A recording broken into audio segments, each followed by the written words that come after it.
I finally tamed the HX Stomp Octopus and got it incorporated into my pedal board. Let me show you how I did it.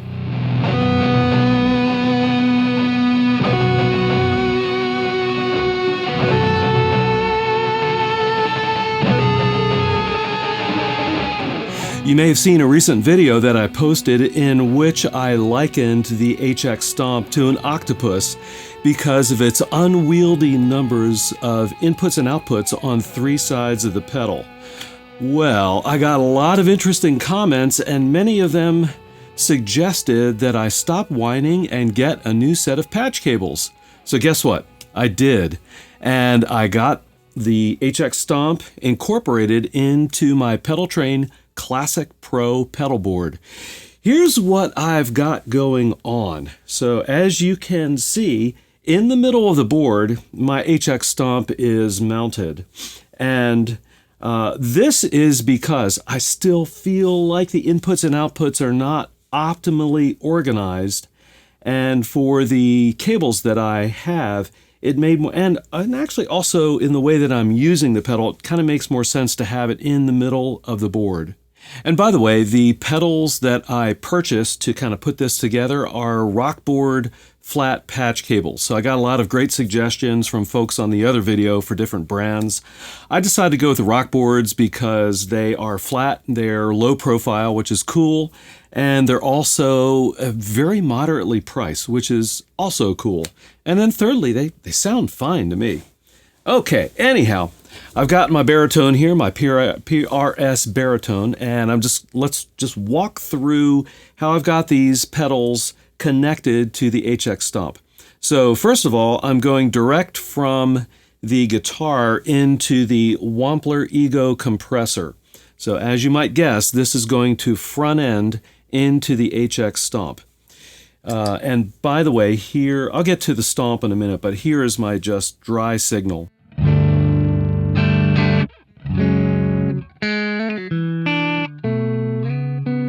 Okay, and I'll talk about that patch when I get to the HX Stomp.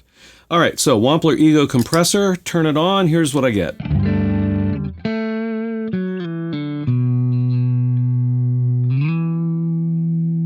Just a little bit more sustain and body. All right, next up, after the Ego, is the Strymon Riverside. And as I often do with the Riverside, I use it for very low level of crunch and grit in the signal. Here's what it sounds like turned on.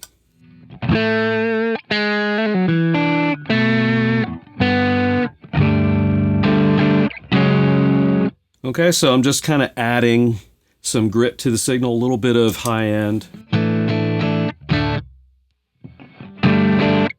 All right, next up after the Strymon. Now, we haven't even gotten to the HX Stomp, but next up after the Strymon Riverside is the Strymon Sunset. And I really like to combine these two overdrive / distortion pedals together. They really complement each other nicely. On the Sunset, you may know that it's a dual overdrive, so there are actually two overdrive circuits. On my left-hand side, I've got the Texas overdrive setup. Here's what that sounds like.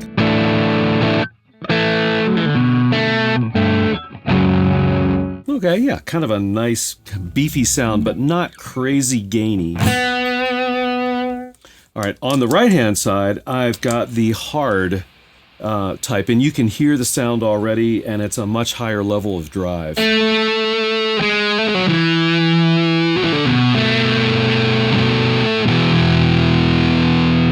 All right, so when you start cranking that hard overdrive, you do get some noise out of hiss, not hum, but hiss out of the Sunset. That obviously can be dealt with in the way the controls are set, but I really like that a lot. Now, when I've got both the overdrives on, I'm actually running them in parallel together. Here's what they sound like.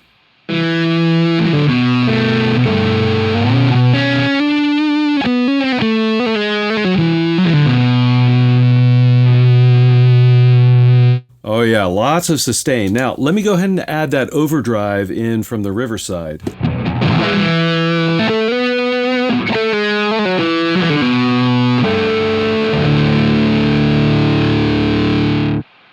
The cool thing about this is that you can still play chords and get definition in the notes, which I really, really like.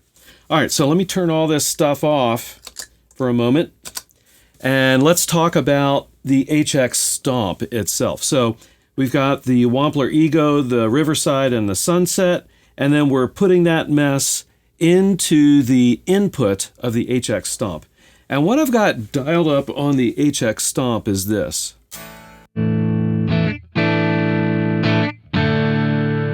Okay, and that is the Fender Twin Reverb amp model with a Marshall 4x12 25 greenback cabinet. And I've just got it bumped up a little bit for just a tiny little bit of crunch, as you can hear. So pretty straightforward sound. Now on this particular patch in the HX Stomp, in addition to the amp and cab block, I've got an effects loop block added in there, obviously, so I can make use of the stereo effects loop for the rest of the pedals. And I have a couple of other effects set up, a delay and a reverb, but I'm not using them for this particular patch, but I could. And I've got them mapped to these two foot switches. So pretty straightforward there in terms of the setup on the HX Stomp. I'm pretty much using it as an amp,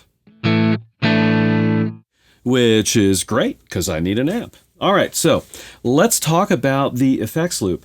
Out of the HX Stomp, I'm going into a Ditto X4 looper. And what I did for this piece was just record a little low chunky kind of thing for the tune. Here's what it sounds like.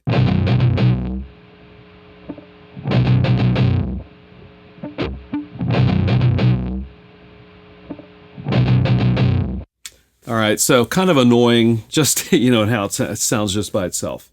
But we'll see where that goes once we finish out this effects chain. All right, so Compressor Sunset. I think I said before Riverside was before the Sunset, but I got that wrong. It's actually Compressor Sunset into the Riverside, into the HX Stomp, out of the effects end into the Ditto X4 looper, and from the looper I'm going into the Strymon timeline. So let's check that out. On this timeline patch, I'm using the pattern delay, which is really great for doing like dotted eighth and, you know, those types of delays, multi-patterned complex delays. And here's what it sounds like just by itself with the amp sound from the HX Stomp.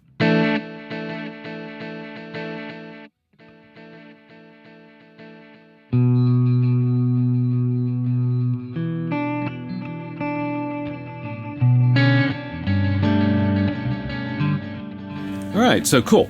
Let me turn on some goodies here and let's see what we get with, whoa, yeah, that is noisy. I didn't notice that before. Whew. But let's see what we get with when we turn on all the noise and play it through the Strymon timeline.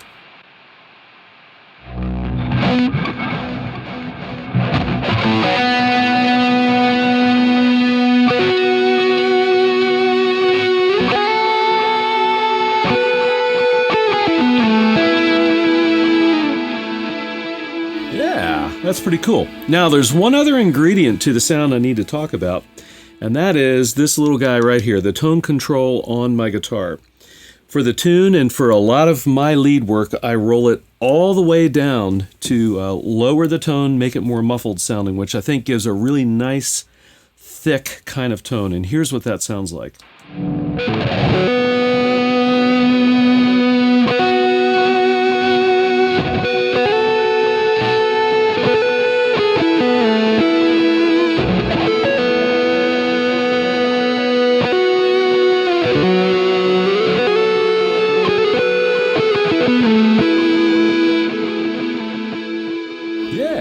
I like that a lot.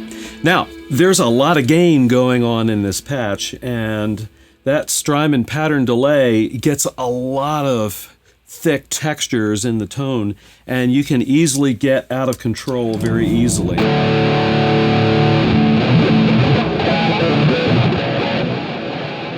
So one thing you need to be really careful of if you're playing a patch like this is to really kind of what I'll call articulate or even enunciate your notes to gain clarity in the play.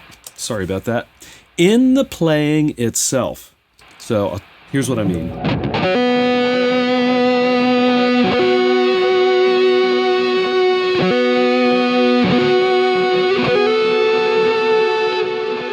So part of what I decided to do with this piece was kind of mimic a bagpipe a little bit by doing hammer-ons with each of the major notes in that major motif.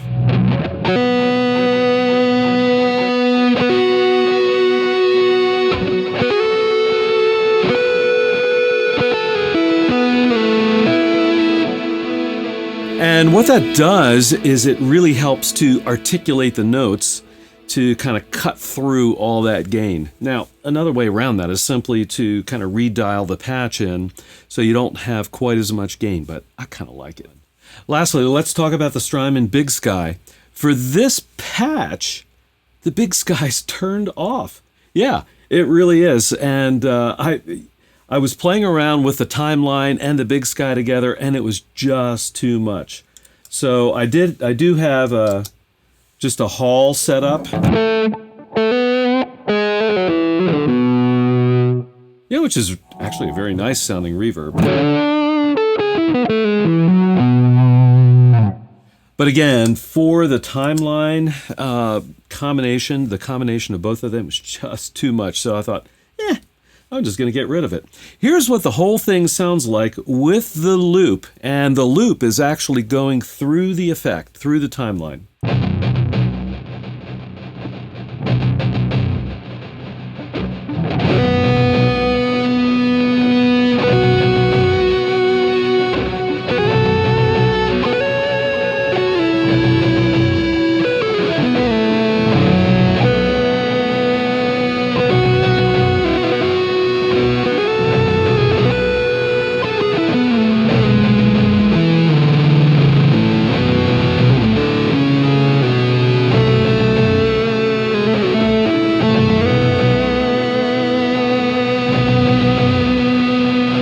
Well, there you have it, a quick look at how at least I'm initially trying to incorporate the HX Stomp into my pedal board with a set of effects that I use quite a bit.